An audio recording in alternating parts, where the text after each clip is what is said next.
বিএনপির ভিতরে অলরেডি খেলা শুরু হয়ে গেছে, সেনাবাহিনীর ভিতরে খেলা শুরু হয়ে গেছে। উল্টো দিকে আওয়ামী লীগ 13ই নভেম্বর লকডাউন থেকে শুরু করে মাস টু যমুনা কে কেন্দ্র করে একটা ঘোষণা দিলেন।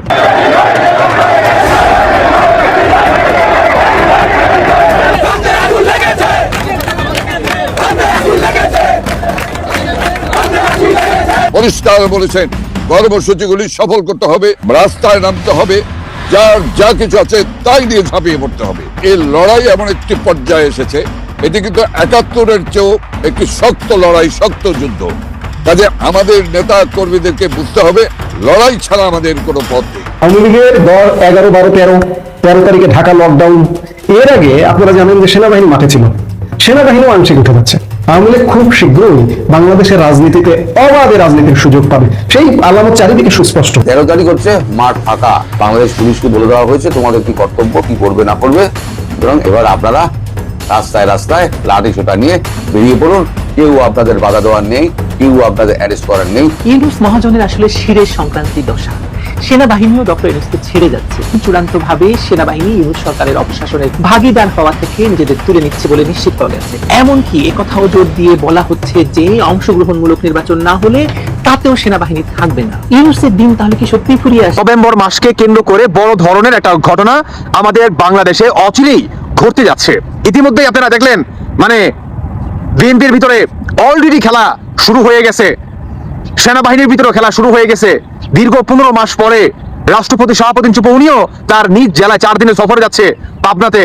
উল্টো দিকে আওয়ামী লীগ 13ই নভেম্বর লকডাউন থেকে শুরু করে মাস টু যমুনা কে কেন্দ্র করে একটা আপনার ঘোষণা দিলেন।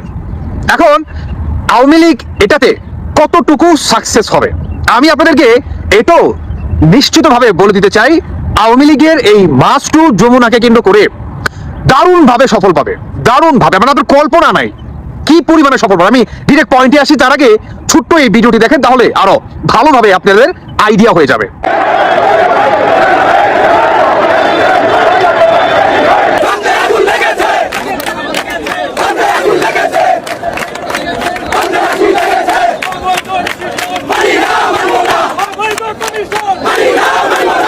কি দেখছেন, আমি কেন বলছি যে আওয়ামী লীগ কতটা সফলতা পাবে? দেখেন, বিএনপির ভিতরে বর্তমান মানে টাকা দিয়ে নমিনেশন দেওয়া, টাকা দিয়ে অমুকের রেফারেন্সে ট্রান্সফার করা, টাকা দিয়ে আপনার চেয়ার কেনা, এটা হচ্ছে বিএনপির একটা ঐতিহ্য। আর এই ঐতিহ্যটাকে ইনস্ট্যান্ট নাও এখন পর্যন্ত ধরে রাখছে। কেমন? আর এটাকে কেন্দ্র করেই যারা নাকি বিএনপির ভিতরে তেকি কর্মী ছিল, তারা নিজেরা বলতেছে যে আমরা প্রয়োজন হলে শেখ হাসিনার উদ্দেশ্যে রাজপথে নামবো। কিংবা এখন যদি বিএনপি এই নমিনেশন বাদ না করে, তাহলে আমরা বিএনপির বিরুদ্ধে রাজপথে নামবো, হরতালেটা যদি প্রয়োজন হয় আওয়ামী লীগের সাথে তাদের কাঁধ মিলিয়ে আমরা রাজপথে নামবো। এই হচ্ছে বর্তমান আওয়ামী লীগের সম্ভাবনা, মানে বিজয়ের সম্ভাবনা। আপনাদের চিন্তাধারার বাহিরে যে আওয়ামী লীগ কত দ্রুত কামব্যাক করতেছে। 13ই নভেম্বর আমাদের বাংলাদেশে অচিরেই বড় ধরনের একটা ঘটনা ঘটবে, সেটা বাংলাদেশের মানুষ তাকিয়ে দেখবে, অবশ্যই দেখবে। দেখেন, নীরব মানে নীরব বা নীরবতা, বা আপনি আমাকে অনেক কিছু বলতেছেন, আমি আপনার প্রশ্নের উত্তরে মানে কিছুই বলছি না, আমি নীরব বা একদম সাইলেন্ট মোডে আপনার কথাগুলো হজম করতেছি। আপনি ভেবে দিবেন না যে আমি আপনাকে ভয় পেয়েছি, কিংবা আমি বা আমার সেই যোগ্যতা নেই যে আপনার কথার প্রতিবাদ করার বা সঠিক জবাবটি দেওয়ার। যদি আপনি এই চিন্তা করে থাকেন, তাহলে সবচেয়ে বড় ভুল আপনি করছেন। যেটি বর্তমান আমাদের বাংলাদেশের তথাকথিত সরকার কিংবা বিএনপি থেকে তারা বা জামাত শিবিররা, এনসিপি থেকে সকলেই তারা এই জিনিসটা ভেবে অ্যাকচুয়ালি পয়সা রয়েছে যে আওয়ামী লীগ আর কিছু করবে না, আওয়ামী লীগের মেরুদণ্ড আমরা ভেঙে দিছি, আওয়ামী লীগের যত পুলিশ প্রশাসন তারাই বলে, তাই না? তো তাদেরকে আমরা মানে খুব শক্তভাবে আমরা দাবি রাখতেছি, সেনাপ্রধানকে আমরা দাবি রাখতেছি। রাষ্ট্রপতি তো কোনো ভূমিকাই নাই, যদিও শেখ হাসিনার করা রাষ্ট্রপতি, সেনাপ্রধানও শেখ হাসিনারই করা, তাই না, চয়েস অনুযায়ী, তারপরেও তাদের কোনো ভূমিকা নাই। সবচেয়ে বড় কথা হচ্ছে এই যে বললাম, নীরবতা খুব ভয়ঙ্কর জিনিস। কেমন? প্রতিদিন একেবারে পরিস্থিতি চেঞ্জ হচ্ছে, প্রতিদিন। এখন সেই পরিস্থিতি কোথায় গিয়ে দাঁড়ায় সেটা 10 তারিখে আগে বলা যাবে না। প্রতিদিন আপনারা টের পাবেন যে হ্যাঁ একটা কিছু হচ্ছে। মোটামুটি চারদিক দিয়ে ইউনূসকে একেবারে শেষ করে দেওয়া হয়েছে। ইউনুস আর কিছু করার নেই, এখন ইউনুস চুপ করে বসে থাকবে। এখন কোনো আওয়াজ টাওয়াজ দেখেন, এই যে বীর পুঙ্গবরা যত চেঁচাতো সোশ্যাল মিডিয়ায়, ফেসবুকে, ইনস্টাগ্রামে রিলস দিত আর চেঁচাতো, তাদেরকে কুচিকাচা সাংসদদের দেখতে পান? এই এখন আবার ওই কি বলে নির্বাচন নাটক খেলা হচ্ছে। আসলে দেশের জনগণকে ভুল বোঝানোর জন্য এই সমস্ত সব চক্রান্ত করে এই ইউনুসের সঙ্গে এই বিএনপি পিএনপি জামাত সব কটা একসঙ্গে জানবেন।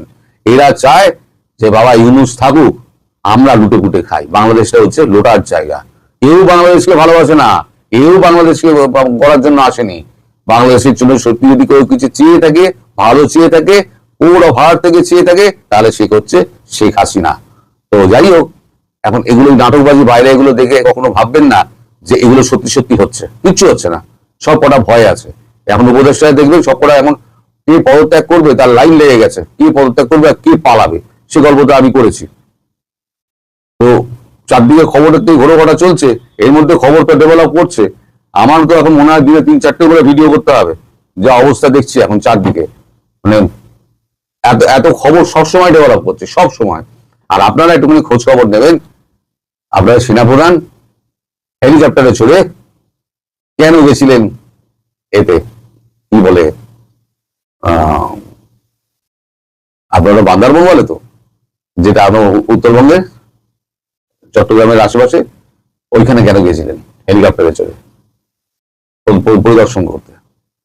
অনেকটাই চলে গিয়েছে। আমি এখন পুরো খবরটা পাইনি, আমার খবরটা নিতে হবে, খবরটা আমি নিয়ে নেবো খুনি। তবে শেষে বলবো, শেখ হাসিনা দেশের জন্য ব্যতিব্যস্ত হয়ে রয়েছেন এবং দেশে ফেরার জন্য ব্যতিব্যস্ত। শুধু এইটুকু উনি দেখতে চান যে আপনারা তাকে ফেরানোর জন্য আপনারা কতটা আকুল হয়ে আছেন এবং আপনারা কতটা প্রোঅ্যাক্টিভ, সেটা দেখার জন্যই 13 তারিখের ওই ব্যাপারটা উনি ডেকেছেন, হরতালের ব্যাপারটা। এবার আপনারা রাস্তায় রাস্তায় লাঠি সোটা নিয়ে বেরিয়ে পড়ুন। কেউ আপনাদের বাধা দেওয়ার নেই, কেউ আপনাদের অ্যারেস্ট করার নেই। উল্টে যারা অ্যারেস্ট হয়ে আছে তাদেরকে বের করানোর দায়িত্ব ভারতবর্ষের। চামুড়ি খান আর মজা করে এবার বাড়ি ফেরার করার চিন্তা করুন, যে যেখানে বনে বাজারে লুকিয়ে আছেন। এই ঘটনাক্রমগুলো দেখে বিশ্লেষকরা স্বাভাবিকভাবেই ধারণা করছেন যে একটা খুব বিশেষ পরিস্থিতিতে ভারতে আশ্রয় নেওয়া শেখ হাসিনার উপর যেসব বিধিনিষেধ শুরুতে আরোপিত হয়েছিল তার অনেকগুলোই ধীরে ধীরে শিথিল করা হয়েছে। এটাকেই অনেকে আনলকিং বলে বর্ণনা করছেন। কিন্তু কেন এই আনলকিং এর প্রক্রিয়া, এর মধ্য দিয়ে কি বার্তা দেওয়ার চেষ্টা হচ্ছে? বিবিসি এমনটাই প্রশ্ন করেছে। যাই হোক, বিবিসির স্টোরিতে আর না যাই। স্টোরিতে যেটি বলা হয়েছে যে ভবিষ্যতে এবং কন্টিনিউ শেখ হাসিনাকে আন্তর্জাতিক গণমাধ্যম, ভারতীয় গণমাধ্যমের সাক্ষাৎকারে দেখা যাবে। এমনকি তিনি টেলিভিশন সাক্ষাৎকারে মুখোমুখি এসেও হয়তো শীঘ্রই কথা বলা শুরু করবেন, তেমনটাই আভাস দিয়েছে বিবিসির এই স্টোরিটি।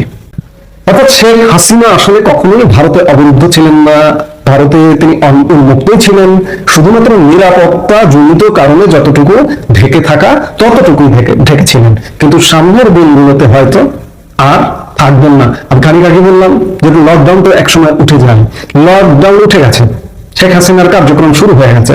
এদিকে বাংলাদেশে আওয়ামী লীগের জোয়ার, বাংলাদেশে আওয়ামী লীগের কর্মসূচি আছে এই যে সামনে, এবং বাংলাদেশে আওয়ামী লীগের অনুকূল পরিবেশও তৈরি হচ্ছে। আওয়ামী লীগের 11, 12, 13 তারিখে ঢাকা লকডাউন। এর আগে আপনারা জানেন যে সেনাবাহিনী মাঠে ছিল, সেনাবাহিনীও আংশিক উঠে যাচ্ছে।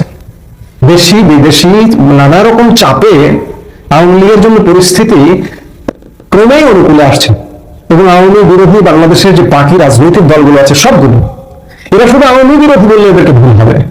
এদেরকে যদি বাংলাদেশের স্বাধীনতা বিরোধী বলেন, মুক্তিযুদ্ধ বিরোধী বলেন, তাহলেও ভুল হবে না। এই যে বিএনপি নিজেদেরকে মুক্তিযোদ্ধা প্রতিষ্ঠিত দল দাবি করে, অথচ গত 15 মাসে মুক্তিযুদ্ধ নিয়ে এত অবমাননাকর কর্মকাণ্ড বাংলাদেশে হয়েছে, বিএনপি কোথাও প্রতিবাদ করেছে দেখেছেন? তাহলে বিএনপি স্বাধীনতা বিরোধী দল। পুরো বাংলাদেশ এখন আওয়ামী লীগকে চাইছে, আওয়ামী লীগের জন্য কথা বলছে, আওয়ামী লীগের জন্য কাঁদছে। মানুষ বলছে আগেই ভালো ছিলাম। শেখ হাসিনা ভারতে আনলক হয়ে গেছেন, উন্মুক্ত হয়ে গেছেন। প্রধান নেত্রী আওয়ামী লীগের, তিনি ভারত থেকে ফুল ফেজে এখন থেকে যে রাজনীতি করবেন এবং আওয়ামী লীগের যে পরিস্থিতি ক্রমেই অনুকূলে আসছে, পরিস্থিতি ক্রমেই পাল্টাচ্ছে এবং দেশ সরকারকে, ইউনুস সরকার, ঠুটো জগন্নাথ সরকার এটা বলে লাভ নাই, দেশ ক্রমেই আওয়ামী লীগকে গ্রহণ করে নির্বাচনের জন্য প্রস্তুত নিচ্ছে। আমরা দেখতে পাচ্ছি সামনে বেশ অনেক কিছু ঘটবে, ঘটে আমি এর আগেও বলেছি যে একটা গ্যাপ হবে, একটা সময় হবে, ফেব্রুয়ারিতে তো নির্বাচন হবেই না, হয়তো 26-এর শেষ দিকে কিংবা 27-এর শুরুর দিকে একটা জাতীয় সংসদ নির্বাচন হবে। আওয়ামী লীগ খুব শীঘ্রই বাংলাদেশের রাজনীতিতে অবাধে রাজনীতির সুযোগ পাবে, সেই আলামত চারিদিকে সুস্পষ্ট।